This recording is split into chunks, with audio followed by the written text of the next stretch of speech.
From the Sundance Film Festival in Park City, Utah, this is Democracy Now! I mean, I feel very strongly that it's not enough to just live in the world as it is, to just kind of take what you're given and, follow the things that adults told you to do and that, your parents told you to do and that society tells you to do. I think you should always be questioning. The Internet's own boy, the story of Aaron Swartz. A year ago this month, the young Internet freedom activist and groundbreaking programmer took his own life. He was just 26 years old. He died shortly before he was set to go on trial for downloading millions of academic articles from servers at MIT. He was facing up to 35 years in prison and a $1 million fine. We'll play excerpts of the film and speak with Aaron's father, Robert, brother Noah, his lawyer, Elliot Peters, and the filmmaker, Brian Knappenberger. All that and more coming up.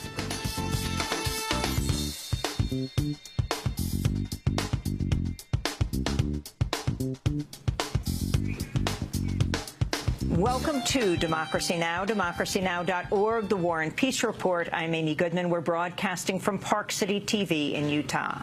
President Obama has unveiled his long-awaited review of the NSA's surveillance programs over 6 months since Edward Snowden exposed them to global scrutiny. In a move criticized by privacy advocates, Obama refused to end the bulk collection of telephone metadata, saying only he will modify it from how it currently exists. I am therefore ordering a transition that will end the Section 215 bulk metadata program as it currently exists and establish a mechanism that preserves the capabilities we need without the government holding this bulk metadata. This will not be simple. Under Obama's proposal, NSA officials would require court orders to access calling records, except in cases of emergency. But it'll be up to the Justice Department and Congress to work out the details. In his remarks, Obama also pledged to stop the spying on foreign leaders and to increase privacy protections for foreign citizens overseas. Now, let me be clear. Our intelligence agencies will continue to gather information about the intentions of governments, as opposed to ordinary citizens, around the world, in the same way that the intelligence services of every other nation does. We will not apologize simply because our services may be more effective. But heads of state and government with whom we work closely and on whose cooperation we depend should feel confident that we are treating them as real partners. And the changes I've ordered do just that. President Obama's plan rejects a number of proposals from his own advisory panel on reforming the NSA, including the requirement of court orders for national security letters by the FBI. It also ignores the panel's call to stop undermining commercial software in order to launch surveillance or cyber attacks. Obama accepted a proposal to establish a panel of privacy advocates to appear before the Foreign Intelligence Surveillance Court, but only in special cases. Responding to Obama's speech, Jesselyn Radack, an advisor to Edward Snowden and former Justice Department lawyer, criticized Obama for leaving the bulk collection of metadata intact. I'm happy that the government will no longer be housing people's records, but that begs the question of why the government should be storing anybody's records at all. And I think a lot of people might mistake that storing issue for the government not collecting. And the bulk metadata collection program remains intact. It continues, and they're going to transition it, but that doesn't really tell us anything if they're going to overhaul it in some kind of fashion. We have no idea. The point is they're still collecting mass metadata on hundreds of thousands of innocent Americans. As President Obama unveiled reforms prompted by Edward Snowden's disclosures, Snowden himself faced new attacks from lawmakers and intelligence officials. Speaking to NBC's Meet the Press, House Intelligence Chair Mike Rogers suggested, without citing evidence, Snowden is a Russian spy.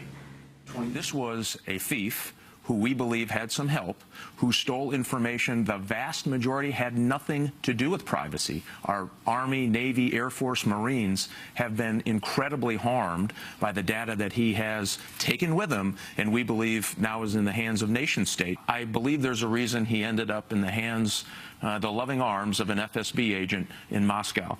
I don't think that's a coincidence. Steve, stay there. The website BuzzFeed, meanwhile, has published an article featuring anonymous intelligence officials called "America's Spies Want Edward Snowden Dead." It quotes one Pentagon official saying, quote, "I would love to put a bullet in his head. He is single-handedly the greatest traitor in American history." An NSA analyst also tells BuzzFeed, quote, "In a world where I would not be restricted from killing an American, I personally would go and kill him myself. A lot of people share this sentiment," he said. West Virginia has lifted its ban on consumption of tap water following the chemical spill that contaminated a major part of the state's water supply. But despite the lifting of the ban, dozens of people were treated at local hospitals over the weekend for symptoms of chemical exposure. Pregnant women have also been told to continue using bottled water as a precaution. As the ban was lifted, the company behind the spill filed for bankruptcy. The move will grant Freedom Industries at least a temporary reprieve from lawsuits. It also could allow the company's owner, J. Clifford Forrest, to retain control of his assets while escaping liabilities. Forrest is listed as a founder of a new shell company called Mountaineer Funding, which would ostensibly run Freedom Industries without having to assume legal responsibility for the spill. 4 people have died and scores have been injured in explosions at industrial plants in 2 states. 2 workers were killed and at least 10 others injured, some critically, at an animal feed plant in Omaha, Nebraska. Omaha Fire Chief Bernard Kanger said the building suffered major damage.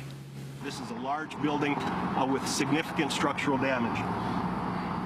At 2 o'clock this afternoon, we went from a rescue mode into a recovery mode.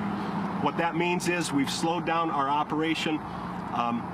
The chance of finding any victims that are alive is no longer there, and now it is a recovery mode where our efforts are to secure the building, go in and retrieve the victims, and search for additional victims that may be in the structure. Meanwhile, in Madill, Oklahoma, 2 workers burned to death after their plant's furnace exploded.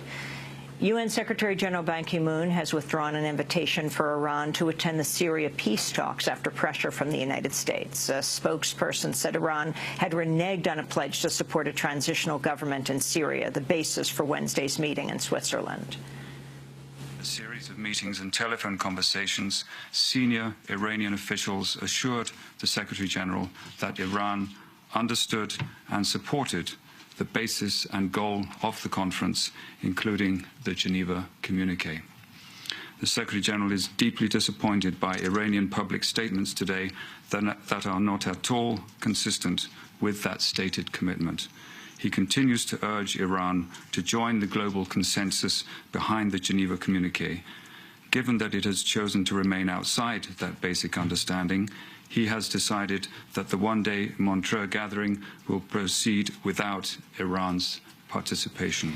Ban Ki-moon's move came just one day after he'd announced Iran's attendance. That prompted demands by the U.S. and Saudi Arabia for the UN to rescind Iran's invitation and threats by the Syrian opposition to boycott the talks. The dispute over the Syria talks comes as Iran and 6 world powers have begun implementing the agreement that slows the Iranian nuclear program in exchange for relief from international sanctions. The International Atomic Energy Agency has confirmed Iran has begun capping uranium enrichment and converting its stockpile into reactor fuel. In return, Iran will begin receiving the first installment of billions in frozen oil revenue. In Afghanistan, the Taliban has launched a pair of deadly attacks on Western targets. 21 civilians were killed Friday when a suicide bomber and then armed fighters attacked a popular restaurant in Kabul. The dead included 13 foreigners, 4 of them employees of the United Nations. Secretary General Ban Ki-moon paid tribute to the dead. This is another sad moment for the United Nations, where our distinguished 4 colleagues have been killed by terrorist attacks in Kabul. This is totally unacceptable, and this is a violation of international humanitarian law. All the perpetrators must be held accountable. As the United Nations mourns these terrorist attacks and victims, we remain committed to work for the peace, stability, and development of Afghanistan. The Kabul attack was followed Monday by another suicide attack on a U.S. base in southern Afghanistan. 1 U.S. soldier and 9 militants were killed. The blast left heavy damage to a number of U.S. drones and helicopters. Dozens of people were killed in Iraq over the weekend amidst the country's worst spate of violence in 6 years. Multiple bombings hit the capital, Baghdad, while Iraqi forces battled with al-Qaeda militants in Anbar province. The U.S., meanwhile, is set to begin training Iraqi soldiers in Jordan for their fight in Anbar. The Pentagon has also announced a new shipment of weapons and ammunition to the Iraqi government. Voters on the Japanese island of Okinawa have re-elected a mayor opposed to the relocation of a major U.S. military base. Local officials agreed to a deal last month that would move the base from a densely populated urban area to a more remote location. But a decades-long movement of Okinawa residents has opposed the base altogether and pushed for ousting U.S. forces off the island, citing environmental concerns and sexual assaults by U.S. soldiers on local residents. The mayor of Nago, Susumu Nami, campaigned on a pledge to block construction of the replacement site. The government of Prime Minister Shinzo Abe had tried to swing the election in favor of Inamene's opponent early this month by offering the prospect of hundreds of millions of dollars in public funding. Back in the United States, a Pennsylvania judge has blocked an election law requiring voters to show photo ID for the 4th time. Pennsylvania's law allowed voting only to those who could produce a state driver's license, government employee ID, or state non-driver ID card. It's been blocked on 3 prior occasions, but still remains on the books pending state appeals. On Friday, Commonwealth Court Judge Bernard McGinley said the law violates safeguards of a free and fair election. And the political controversy surrounding New Jersey Governor Christie continues to grow, with new accusations of political intimidation. Over the weekend, the Democratic mayor of Hoboken, Dawn Zimmer, claimed she was told her city's access to Hurricane Sandy relief funding was contingent on approval of a Christie-backed development project. Speaking to MSNBC, Zimmer said the threat came from Christie's lieutenant governor, Kim Guadagno. The fact is that the lieutenant governor came to Hoboken. She pulled me aside in the parking lot, and she said, I know it's not right. I know these things should not be connected, but they are. And if you tell anyone, I'll deny it. And so the bottom line is it's not fair for the governor to hold Sandy funds hostage for the city of Hoboken because he wants me to give back to one private developer. I cannot give a windfall to one property owner because the governor wants me to in exchange for the Sandy funds. So I'll tell you, I feel like I'm literally between a rock and a hard place. That's New Jersey Lieutenant Governor Guadagno. Zimmer is a former Christie ally who was one of the first Democrats to back his administration. On Monday, New Jersey's Lieutenant Governor Guadagno denied making the threat, calling Zimmer's allegation false and illogical. Zimmer met with federal prosecutors Sunday and says she's prepared to testify in court. The development project in question was tied to a law firm represented by David Sampson, a close Christie ally and chair of the Port Authority of New York and New Jersey. Christie's already facing a political fallout from the disclosure. Sampson and other Christie officials were involved in the deliberate closure of lanes to the George Washington Bridge last year. And those are some of the headlines. This is Democracy Now!, democracynow.org, The War and Peace Report. I'm Amy Goodman. We're broadcasting from Park City TV in Utah, home of the Sundance Film Festival, the largest festival for independent cinema in the United States. This is